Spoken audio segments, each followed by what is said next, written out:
This is my golf cart. It's a club car. It's a little bit older, and a really good neighbor of mine has access to these when they retire. And between two golf carts, we were able to make one working golf cart. And yeah, it's got some little projects that I've done over the years. I thought I was going to do some LEDs around this thing here. Turns out that was harder than I thought it was going to be. It's got some stuff in the basket. It's not a big deal. But what it doesn't have is a set of good batteries in it.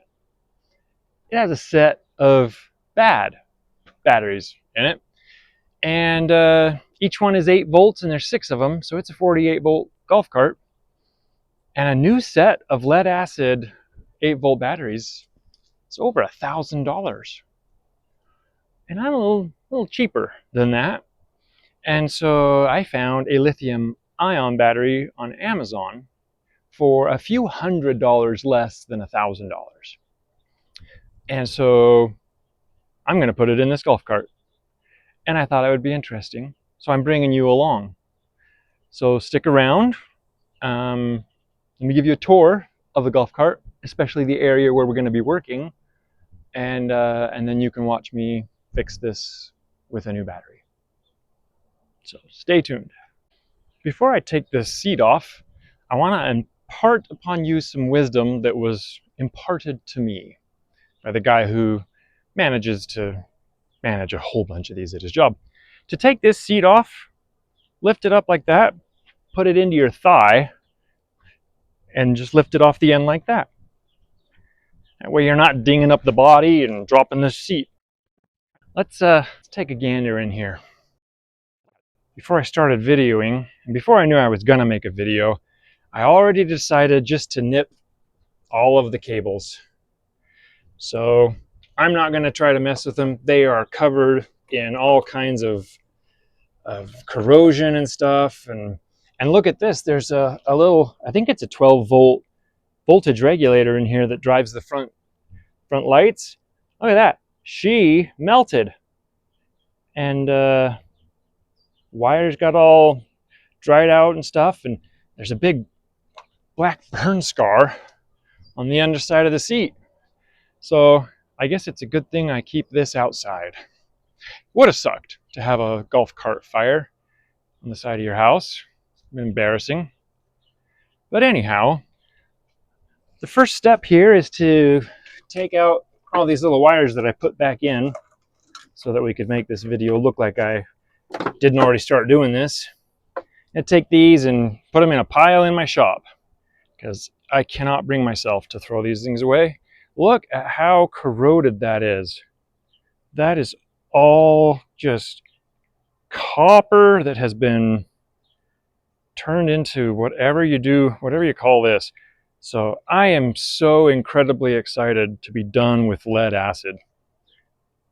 Just, it was a wonderful, wonderful invention back in the dark ages or whatever, but it is not a fun thing to maintain. So let's get these batteries out of here. For the time being, I'm just going to store them on the dirt on the side of this driveway. The battery company Trojan, which that's kind of funny, it actually says Trojan Battery Company, makes this great tool here. It's actually fantastic for grabbing batteries, and there's nothing to grab onto. There's no handles. So having this is a must-have. So what I'm going to, well, I've given my phone a chance to cool down. We're going to give this another try. Corroded these connections get. It's it's sulfuric acid coming out of these batteries, and it just has a heyday with the electronics. The lead handles it okay, but the copper does not. So I mean, I had tried to cover the connections with some plastic to see if I could get it to resist, and you know, some of them it may have worked, but I don't think it did.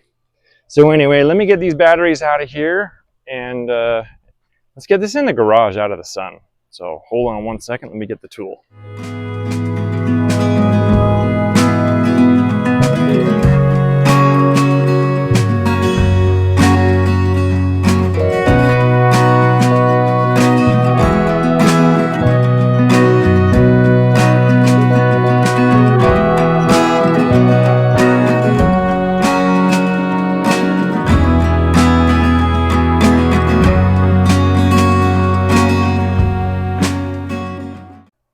this is worth pointing out. Look at the concrete stains from 2.5, almost 3 years of maintaining lead acid batteries out here. You spray it off every once in a while with the hose, the golf cart itself, and then you have to put water in the batteries constantly. And so every once in a while there's a little too much coming out. Let's take a look at this new battery. You saw the ones that I just pulled out. 6 big, heavy lead acid batteries. I found this one on Amazon and it was kind of on sale.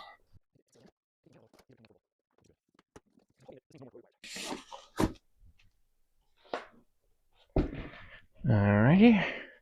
Now, if you are a very astute viewer, you will notice that the instruction manual is over there. So this is kind of an unboxing, but I already took it apart before I thought, man, this would make a good video.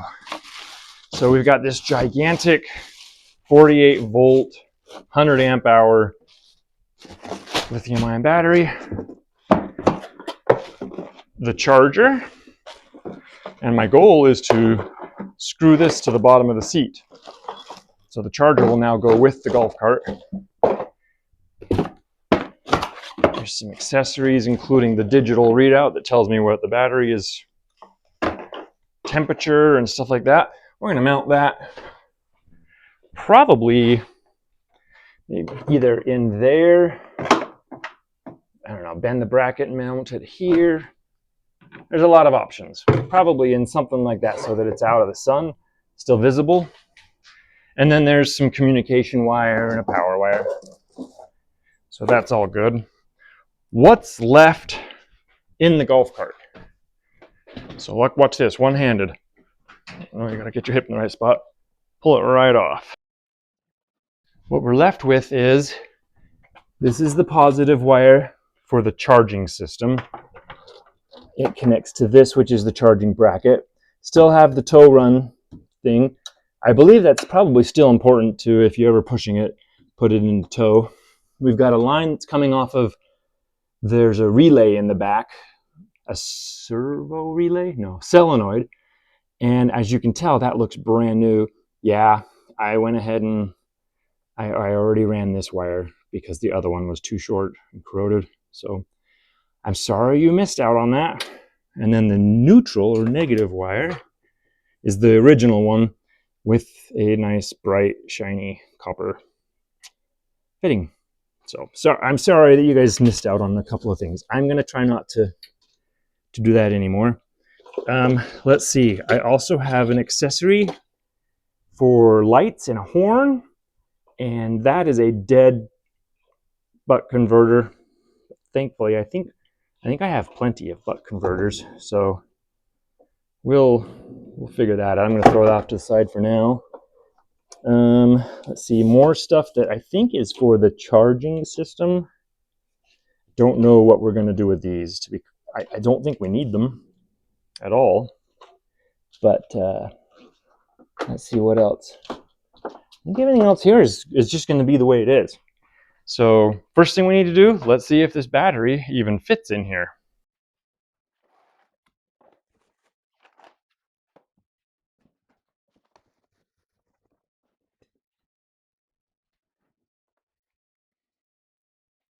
Something I want to point out, this is a data port for the little liquid, the screen. And so I want to put it anywhere but against one of the walls on the side. So I'm going to try to get this part in the center, this part on the edge over there. And the only reason I haven't just like jumped in and done it is because this is really heavy. I'm going to try to do it without hurting my spine anymore. I need to. So something else I've done is I've gotten some of the cables out of the way. My goal is just going to set it, there's a beam, there's 2 beams actually. I'm trying to set it on this beam, see if that'll give a spot for it. So I'm just going to slide it across the body. Okay.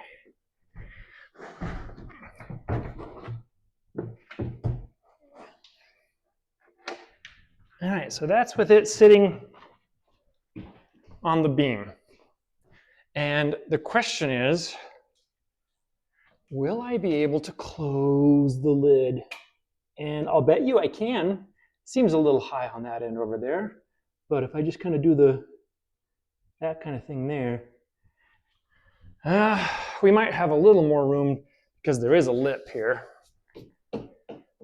So that's not horrible. It's probably a nice looking location, but there's nothing really holding the battery in place. And I have to admit, when I bought this, I thought that it was just going to be a drop-in, and it's turning out that it's definitely not a drop-in. But, and then let's see if these are even close to, yeah, that's close enough. Okay, good. Is the negative? Yeah, negative is good. Okay. Let's, I mean, the install kit comes with a ratcheting strap that's intended to hold it in place when it's been installed. But I don't think just having it resting on that beam is a good idea. I think we should build a platform for it. I've already thought this out in my mind. I'm going to go down to Lowe's or Home Depot and buy some aluminum angle iron. Isn't the internet cool? Quick pause button on a phone and then I hit record again, and I'm holding, I think it's 8 feet tall. Yeah, about 1/8 inch by 1 inch angle. Let's build ourselves a frame. We'll do it for the bottom. Maybe we'll make places for the ratchet strap to hold on to. But this way, it won't be tempted to flop around while we're driving. I want it to stay right where it is. So we're gonna have to pull it back out of there, and then let's build ourselves a frame out of this. And then we'll try to secure that frame and make sure it doesn't wander. You know, that battery needs to stay where it's at.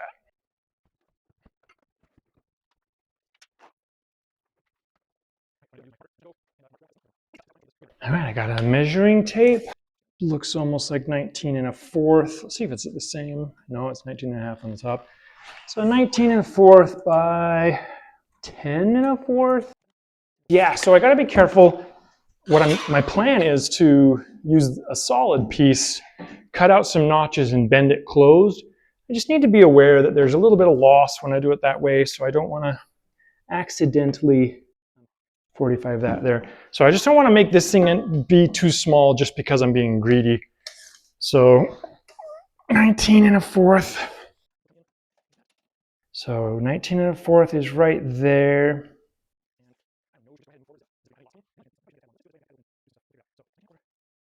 Yeah, let's call it 10 1/4. 10 1/4. 19 1/4. Okay. I gotta be honest, I'm looking forward to going over to my shop where I have a swamp cooler running so I can get out of this garage.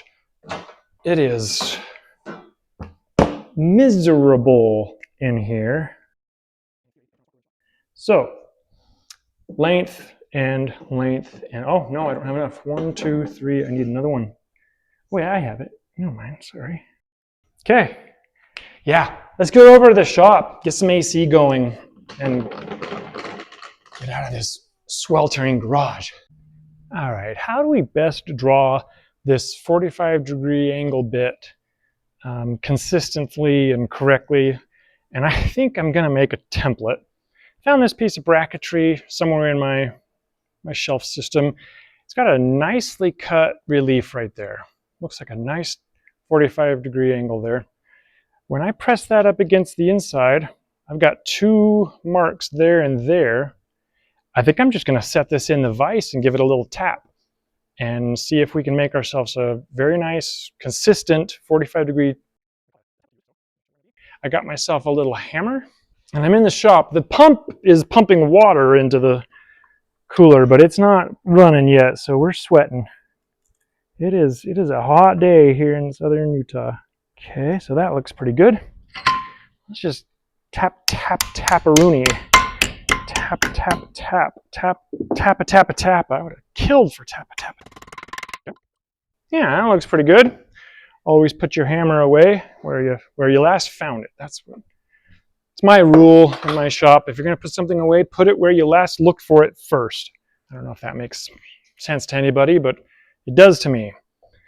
So let's see if I set that on there. Yeah, it makes a nice little template. Oh, and it's nice and solid. There we go. Okay, sweet.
Yeah, close enough. Let's get a pair of pliers and wiggle those out of place. I do think it would be a good idea to make bending this a little bit smoother, to either score the back of these just a little bit or warm it up with a blowtorch. And I haven't decided which one would be smartest, but I am going to reproduce the line that's on this side, on the back side, so that I can look at it from all the different angles and see exactly where it needs to bend. And we'll probably need to dig out just a little bit more of these little notches that I left behind. Do that on the bandsaw or the grinder, or pretty much anything that can take a nice piece out of that. So let's keep going here.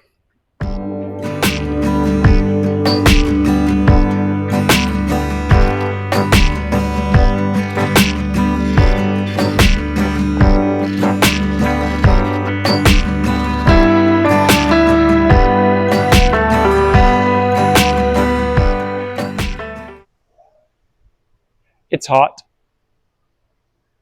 Whew. All right, let's figure out how we're going to bend this thing.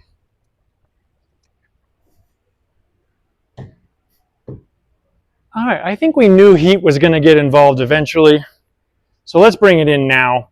The goal is to heat this side of the channel and just bend them together to make a nice 90-degree bend. It shouldn't be that complicated. I don't know. There's my hacksaw that I was looking for. That's funny for me. Okay, let's just heat one of these up and see where it takes us. Yeah, hot enough to evaporate the marker line that we put on there. And let's just see what happens when we give that a little pull. Yeah, I think that little thing in the way is kind of dumb. It's not helping at all.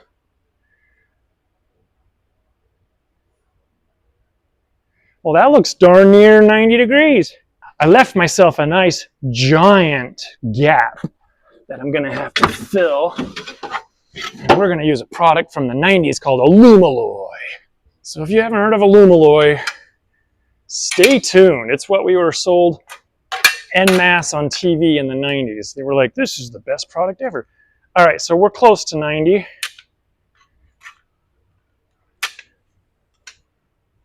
Now I think we've gone just a hair past. Okay, that looks pretty good to me. Let's do that again.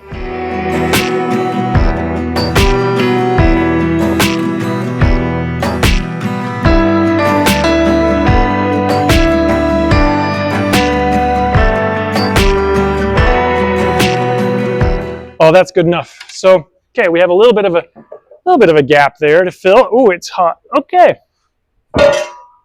Whoo! Yeah. That was nice and warm. Let's find our leather gloves and then take that over and see how it fits. Oops. I have decided to put on these gloves. Can you still see them? Oh, yeah, these will do. These are good gloves. And for some reason, I can only film this over here. Can't tell you why. Oh. Okay, back to work.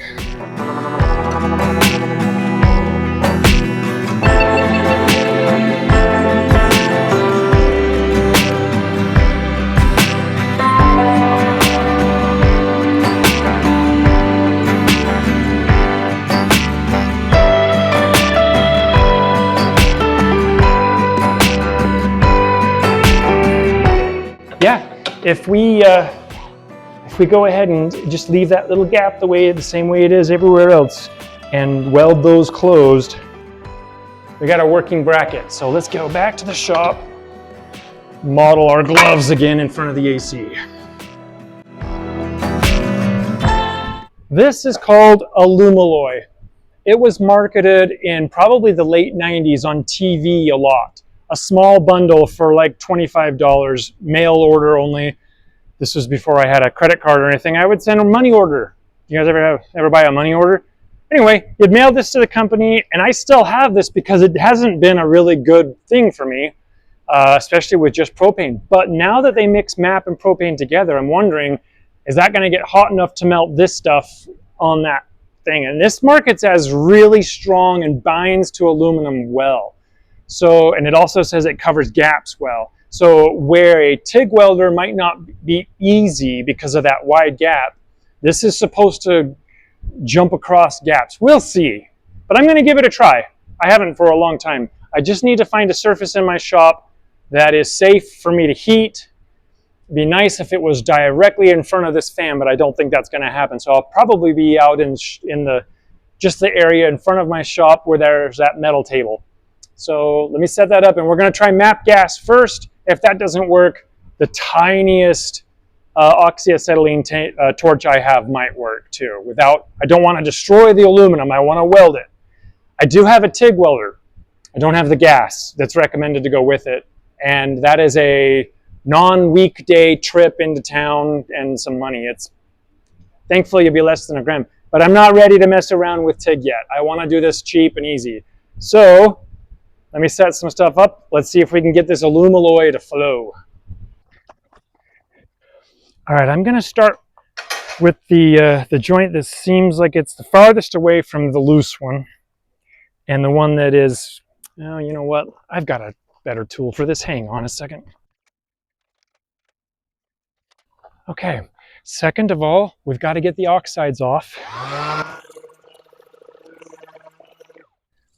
The product we're welding with says that it cannot adhere to aluminum oxide. It has to adhere to the aluminum.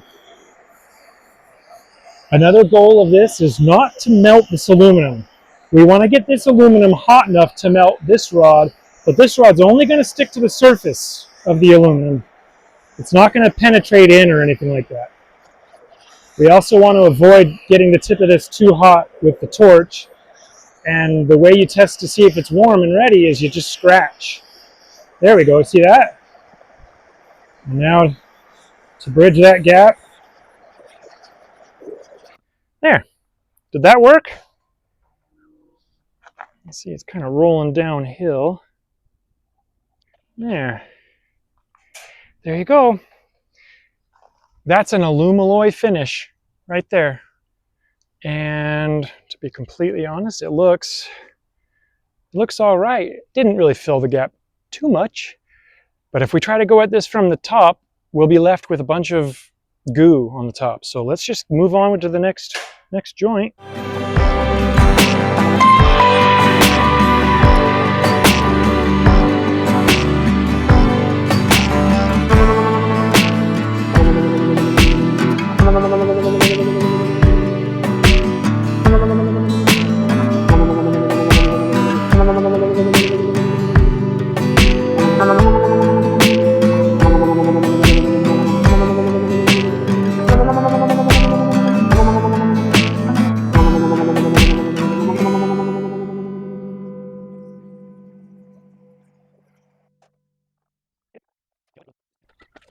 Holy cow. I've had this stuff for more than 20 years, and I don't think I've ever had it flow so beautifully. I mean, that looks like I soldered this thing. Hope you're seeing that. Maybe I should back up a little bit, but we're done welding that shelf together. I have no illusions that it's going to go so well when I try to weld this to the golf cart, but man, that went really well. So let's not say that so we don't jinx ourselves. And then I got a little bead over here that I don't want. I'm gonna have to dig that out of there. See how it kind of rolled down in? Cut that out. But anyway, yeah, let me clean that up real quick, and then I'll take it over and we'll set it in the golf cart and see what we think for ways to attach it permanently. But man, that went well. All right, we are back in the garage with our Alumaloy welded thing, and you know what? Oh, it's broke. I broke it already. How did that happen? Ah, darn it. I only broke it in one spot. All right, let me go touch that up before we do any more video shooting. Oops. So what had happened was I had only welded the bottom, and it turns out that it's probably true on all of these. The welding material is just floated on top of there. So you can see it's not deep penetrating stuff. It's just holding it in place. So I put some bead on the outside and the inside. The trick to this Alumaloy stuff is that don't let it get hot enough for the stuff to just roll off, because it will. It'll just roll right off. So we only want to get it hot now on other places, like here and here, not the corners. And you know, in a year, we may open this thing up and say, hey, it didn't actually do anything of value. You have to do it again. But anyway, for now, this is good enough. So I'm just going to set the battery in it. I want that piece in the front. Yeah, that's a good point. So I'm going to put it in the same place. Oh, this thing is heavy.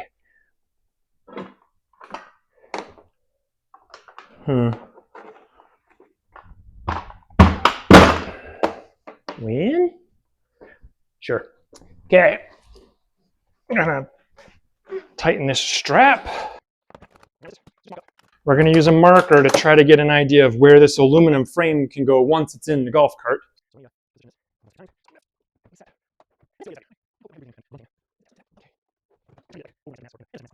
So, okay, we kind of want it down there. And I think that is where we want it. So, the task now is to mark on the golf cart in a way that will help us place this. And the only visible spot is this cross member. It's an actual part of the frame of the golf cart. We draw a line across there. That's inconvenient. And then I'm going to draw a line like that. And we really got to get this strap out of the way. Oh, I hope I can move the strap without moving the whole thing.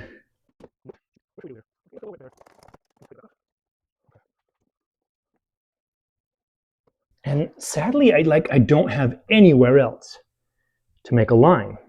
So that's what it is. And we're going to take the battery off of this. I already sanded this part down here, but it's been a minute, so I might have to sand it again. That aluminum oxide stuff forms like very quickly.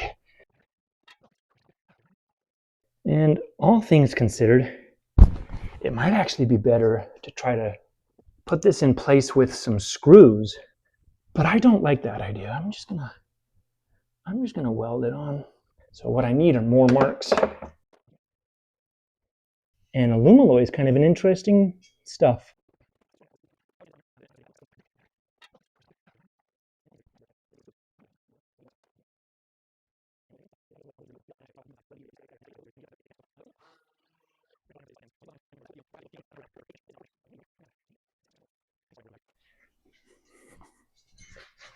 All right, from this we've cut 2 small brackets, pre-drilled some holes. These are going to get welded onto this in the general center neighborhood, so that when we install it, the center of that, it's an I-beam, will hopefully be right down the middle here, and then we can drill 2 holes.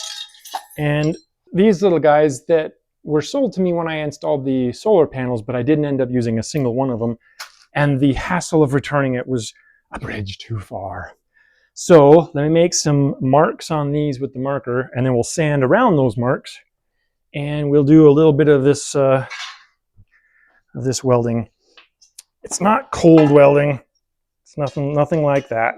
It's just, it's not as hot. So let's see. If I have to sand both of those surfaces, I think what I'll do is I'll put a line there and a line there. And that's how I will know that that's where this bracket goes. And then I'm not sure if I told you this, but the infomercial said, put some weld there, and then put some weld there, and then heat them both up and stick them to each other, and they'll work. So that's what we're going to try to do. Because of the fire conditions in my neighborhood, I'm just going to go back to that table by my shop So give me just a second.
Okay, the test fit, let's put a hole through it, through the frame.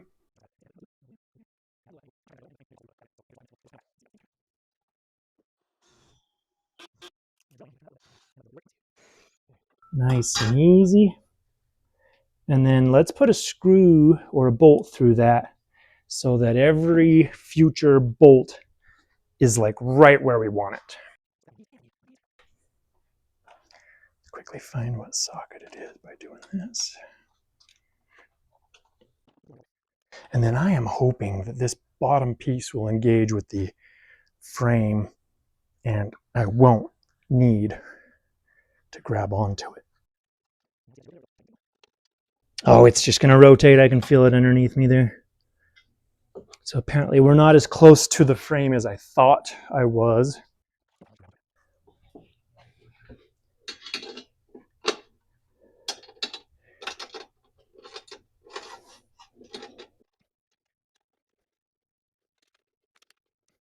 Okay, one down.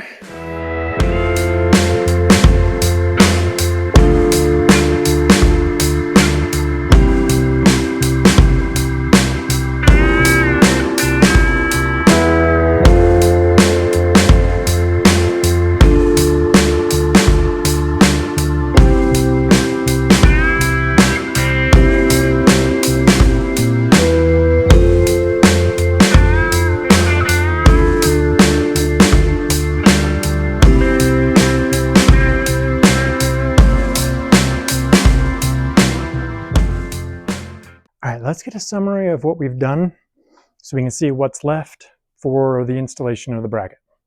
I've got my bracket secured with 2 welded on brackets and 4 bolts. I feel like it needs some support on the end, maybe only that end over there. I don't know about this end needing it, but I think if we can get one of those sides well attached, we'll be okay. Okay, the idea I have, I'm going to cut this piece out. I'm going to bend this piece over and make a flat bottom, and I'm going to bend this piece in as well. That will give me a place to connect to the bracketry down here with a bolt.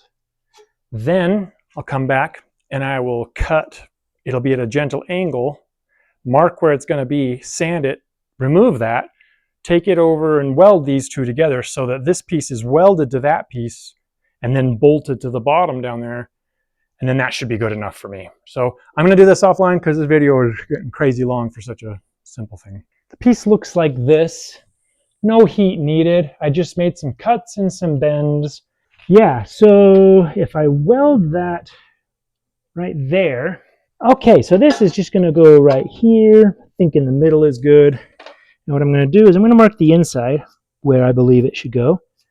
And then I'm going to mark that side there like that. And that'll give us a really good idea of where the Alumaloy stuff needs to go. And then I think we shouldn't Alumaloy it until it's ready for final install. So let me pull these out real quick. And then we'll do one more weld tonight. And then hopefully we're done installing the battery bracket.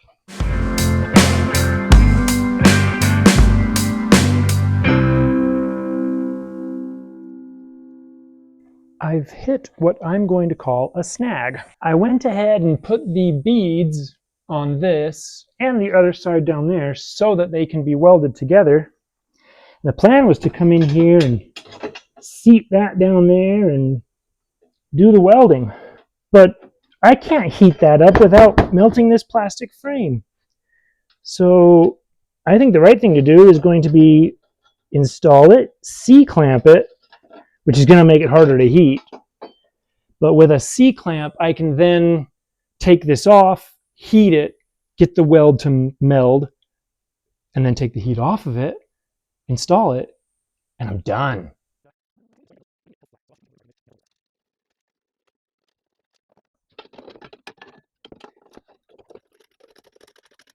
I'm using this C-clamp because I believe it has the least amount of mass to it, which will require the least amount of gas to heat.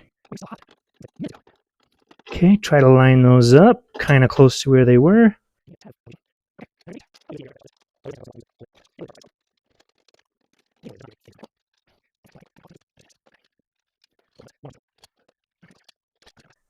All right, let me see if I can heat this real quick over here. Look how convenient that C-clamp is. It just holds it so nice in the right spot. All right, I'm gonna let that cool down.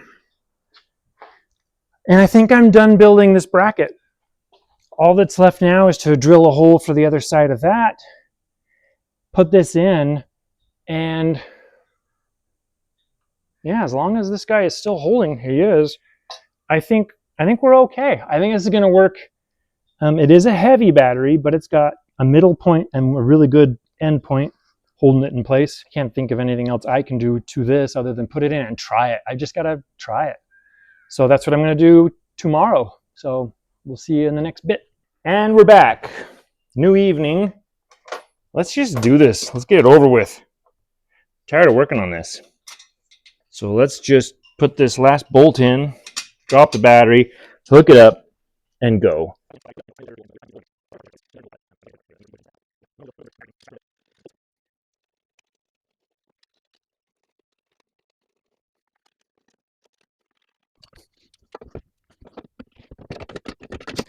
Ha ha ha ha ha. I can't get to that spot to drill it. Well, what if that is only there for... No, you gotta do something there. I don't want to have to lift this thing up on its side to drill a hole. I got a plan. Check this out. You guys are gonna love this. Let me get some gloves on. You're gonna see. This is gonna be awesome. Yeah, I like this plan.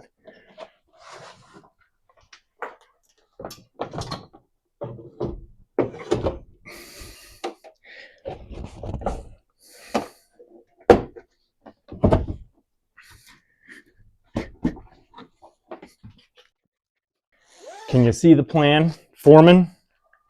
Just to give you guys some idea of what the plan is. I do want this to go around the frame.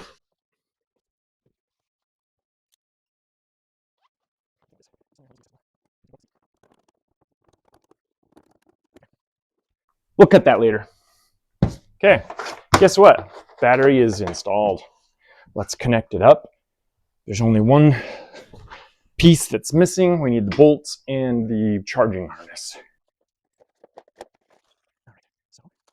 In this little bag, we've got 2 rubber boots, or silicone boots, 2 bolts, and then this is the charging harness.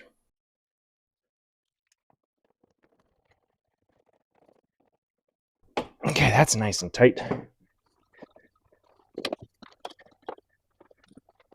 Yeah, leaning over this has just not been a fun activity. I'm looking forward to being done. Spark? Nope, no Sparky. Oops. That didn't sound breaky at all, did it? Okay, so we've got those covered up. Let's leave it set to tow for a minute. That is the charging port. We need that. This we don't need. This for now I'm gonna skip. That's the lights and the horn and stuff. And I don't know what voltage it needs to operate at. So I don't know. I need to figure that out before I can put a new buck converter in there. But we've got this. We need the last thing we need is the data cable. And I think I said back there, and I like that idea. So I think, yeah, there's already a hole here. But that puts our wire right in the way of the tire. And it's not like we're constantly running through the water, but sometimes we might. Tell you what, let's see what size hole we need to pass this data cable through. That's how big the data cable. Come on, Phil. Zoom. So we just need it that big, and I'm positive it'll go in through the hole that's already there. So let's do that. We're going to put all of the wire through the bay where the battery is. So I'm going to drop it right there. And then I'm going to pretend that I want it to be. Oh yeah, there's already a really great route right over here. Yeah, there's already existing zip ties and everything right along the frame. Beautiful.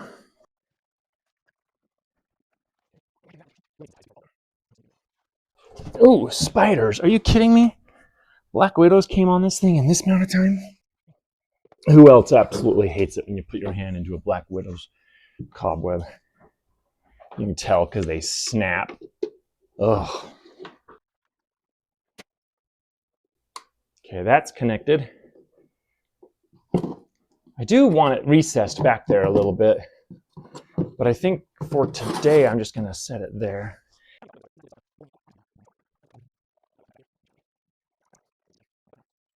Let's see what we can do in here. I think we should make use of these straps.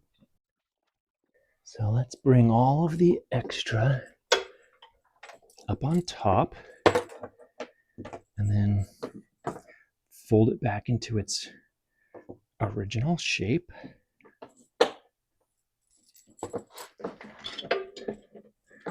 Pop this down in here. Oh yeah, that feels nice. Good connection. And then loosen this. Oh yeah, I'm liking this. Right there.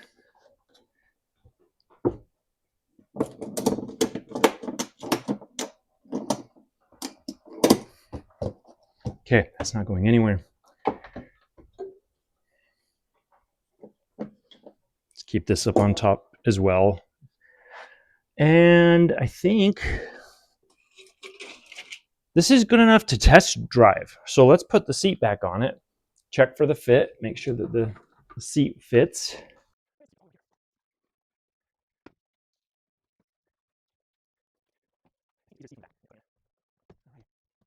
I think we're golden. Okay, let's clear the tools off real quick. So the Alumaloy came out a big winner in this video. I've had that stuff for over 20 years. I bought it when I was a teenager in the 90s, and I used it on one thing and failed. And so I think it's because I was using regular propane and it just doesn't heat fast enough. MAP gas made a big difference there. Let's take this on a test drive. There we go. Okay, key on. direction. Oh, you know what? I think I left it in tow. Put it in drive. Run. Now, if when I press on the pedal we hear a tick sound, we're in business. More than a, oh yeah. Oh, we're working. Ha! Check us out. Holy cow. I think it worked, you guys. Let's turn on our little battery monitor. 100%. Okay, let's go on a ride. Okay, we didn't. What was that? Did I run over a cable? Hang on a second. Oh yeah, there's a green strap hanging down below the tire. Okay, that's tied up. Take two. Oh, it's got some get up and go.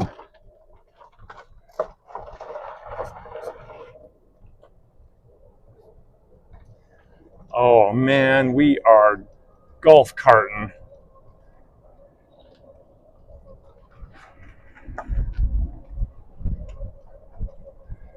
Heck yeah. It shows that we're discharging, still at 100% battery. That's nice. Should we give it some onions here?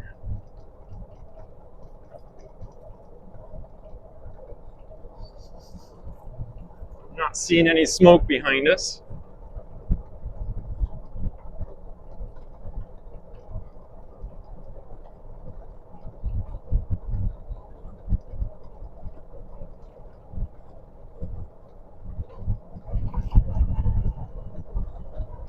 Okay, let's take this corner with some speed.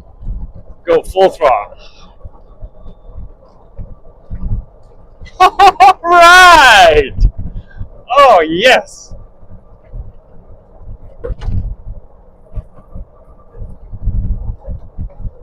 Oh, this is sweet! All right, so we need to install the charger. And let me go over the reasoning of why it's not just so stupid easy. The factory charger interfaced with the battery through this port right here. And I have purchased a 120 volt recessed outlet that looks almost exactly the same. It's just in the mail, and I'm going to put it right there. So this cord that came with the charger, let's just imagine that it's basically mounted right here, okay? Out of the view of the sun, weather, and stuff like that. It'll be right there. On the other side of that is obviously then where the electrical cord will come into this compartment here. It plugs into the charger with just the standard computer connector. Okay, so that's really easy. So the 110 has a plug to the charger, and then the 48 volt has another plug to the charger. Why couldn't we just mount this to the bottom of the seat? We could still take the seat off. We would just have to unplug a few things first. And the other reason I'm thinking it would go good right here is that I think that's as far away as possible from any mist that might come off of the tires when we're rolling this thing. And I don't want to have to charge this with the charger exposed to the elements and just this cord, you know, having to lift this. It won't work. So I'm going to try that. I don't know what they recommend. It's just a couple of screws. And then I can at least charge it tonight. Get it back from, I think we're at 90% after driving all the way around the neighborhood a few times. Let's see if I can zoom in a way that gives you that. 89%. That's awesome. So yeah, let's just put the charger on the bottom of the seat, and if we don't like it, we'll change it. If you don't have one of these, I highly recommend you look into it. Just a place where you throw all of the screws that come off of every little project. Might take us a minute to sort through here and get the right size, but we don't have to go to the store and buy any screws. Okay, I think we're ready to install it. I don't know why I'm insisting on doing it with the seat on the golf cart. This would probably be easier if I didn't.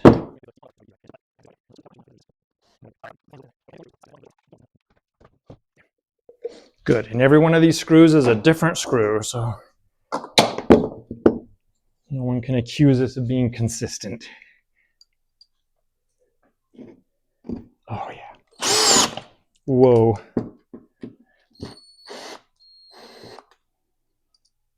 Went in a little fast there.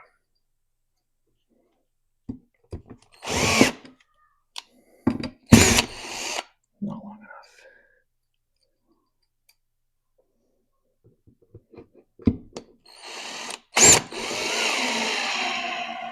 That might be too long. Guess the first time we go over a good bump. Oh, that's not drilled all the way through. Huh. I wonder why they had a hole that didn't drill all the way through.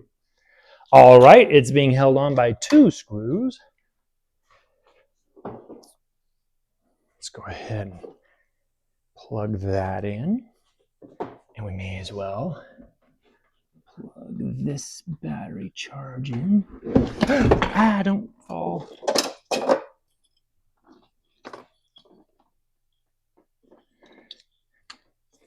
Okay.